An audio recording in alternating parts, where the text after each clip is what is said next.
वीर सावरकर एक हिंदुत्व की दहकती आग, वीर सावरकर एक त्याग मूर्ति, वीर सावरकर एक निस्सीम देशभक्त, वीर सावरकर एक प्रेरक क्रांतिकारी। दोस्तों, जब हम वीर सावरकर ये नाम सुनते हैं तब हमें याद आता है वो अंडमान का सेल्यूलर जेल और उस जेल में सावरकर जी पर किए गए अन्याय और अत्याचार।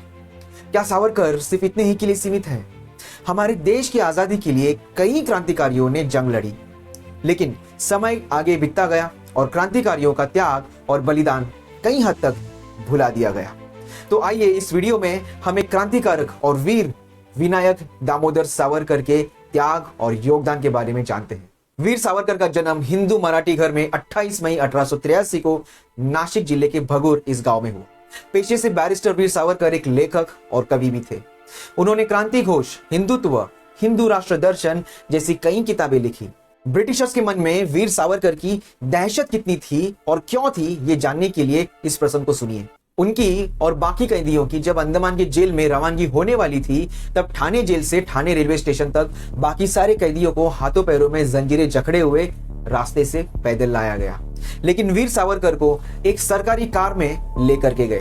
क्या था इसके पीछे का कारण, ये जानने के लिए हमें इतिहास में थोड़ा पीछे आना होगा। 8 जुलाई 1910 इस दिन वीर सावरकर को रिवॉल्यूशनरी एक्टिविटीज के गुनाह में मुकदमा चलाने के लिए इंग्लैंड से भारत समंदर के रास्ते से जहाज में लाया जा रहा था। जहाज फ्रांस के मार्सिले पोर्ट के नजदीक पहुंचते ही वीर सावरकर ने जहाज की खिड़की से समंदर में छलांग लगा दी और तैरते हुए फ्रांस के धरती पर आ पहुंचे। फ्रांस ये एक अलग देश है, देश अलग तो वहां के कायदे कानून भी अलग हो जाते हैं। वीर सावरकर को पता था कि फ्रांस की धरती पर भारत के सावरकर को इंग्लैंड की पुलिस द्वारा अरेस्ट नहीं किया जा सकता था, लेकिन इससे पहले कि सावरकर फ्रांस की धरती पर फ्रेंचमैन को इंग्लिश में कुछ समझा पाते, उसके पहले ही ब्रिटिशर्स ने वीर सावरकर का पीछा करके उन्हें पकड़ लिया। जो क्रांतिकारी कैद से छूटने के लिए समंदर में छलांग लगा सकता है, वही क्रांतिकारी कैद से छूटने के लिए जमीन पर तो कुछ भी कर सकता है। इसी बात का ब्रिटिशर्स को डर था। वीर सावरकर द्वारा फिर से कैद से छूटने का प्रयास ना किया जाए, इसलिए उन्हें सरकारी गाड़ी में टाइट सिक्योरिटी के साथ ठाणे स्टेशन तक लाया गया। सावरकर मतलब याद आता है वो अंडमान का जेल। वीर सावरकर को अंडमान की जेल में क्यों भेजा गया, आइए जानते हैं। आजादी की लड़ाई के लिए वीर सावरकर अपने बड़े भाई गणेश सावरकर इनसे प्रेरित थे, जिन्हें वो अपना गुरु भी मानते थे।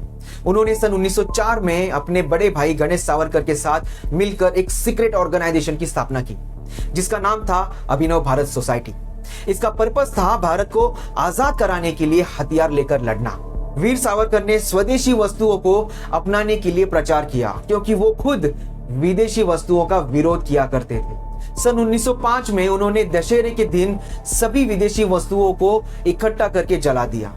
ब्रिटिश सरकार के खिलाफ विद्रोह करने के कारण और मॉर्ले मिंटो एक्ट, जो इंडियन काउंसिल एक्ट इस नाम से भी जाना जाता है, इस एक्ट के खिलाफ आर्म रिवॉल्यूशन की साजिश करने के आरोप में उन्हें सन 1909 में गिरफ्तार कर लिया गया। अंडमान की जेल में उन पर जिस तरीके के अत्याचार हुए, उसका मन में ख्याल आते ही रोंगटे खड़े हो जाते हैं। अंडमान की जेल में 2 तरह के कैदी हुआ करते थे। पहले किस्म के वो कैदी थे जिन्हें खून, लूटमार, बलात्कार, चोरी, डकैती इन जैसे गुनाह में गुनहगार घोषित करके अंडमान भेजा गया। दूसरे किस्म के वो कैदी थे जिन्होंने भारत की आजादी के लिए ब्रिटिश सरकार के खिलाफ विद्रोह किया था। इन क्रांतिकारकों को राजबंदी भी कहा जाता था। इन राजबंदियों के साथ जानवरों जैसा सलूक किया जाता था। राजबंदियों को नहाने के लिए सिर्फ 3 लोटे पानी दिया जाता था, वो भी समंदर का खारा पानी। शाम को 6 बजे के बाद पेशाब या शौच को जाना होता तो जेल का दरवाजा नहीं खोला जाता। कितना ही चीखो, कितने ही मिन्नतें करो, जेल का दरवाजा सुबह 6 बजे ही खुलता था। पेशाब और शौच ये एक नैसर्गिक विधि है जिसका आवेग नहीं रोका जा सकता। जिस 10 बाय 10 की छोटी सी सेल में रहते थे, वहीं पर मजबूरन पेशाब और शौच करना पड़ता था। जेल के ऑफिसर को अगर सुबह पता चल जाता कि रात में सेल में ही पेशाब और शौच किया है, तो वो उन्हीं से साफ करवाता था और चाबुक से पीटता था। आज के जमाने में कई मशीनें हैं जो सूखे नारियल से तेल निकालती हैं, लेकिन पुराने जमाने में बैलों के गले पर कोलू रखा जाता था और बीच में सूखे नारियल का ढेर। जैसे जैसे बैल कोलू के चक्कर लगाता था, वैसे वैसे सूखे नारियल से तेल निकलता। कोलू से तेल निकालने का काम इतना पीड़ादायक था कि बैल भी कई बार थक करके बैठ जाता था। उस बैल के बदले सारे राजबंदी और सावरकर जी के गले में कोलू रखकर सूखे नारियल से तेल निकलवाने का काम करवाया जाता था। हर दिन तेल निकलवाने का टारगेट था 30 पाउंड यानी लगभग 13 लीटर।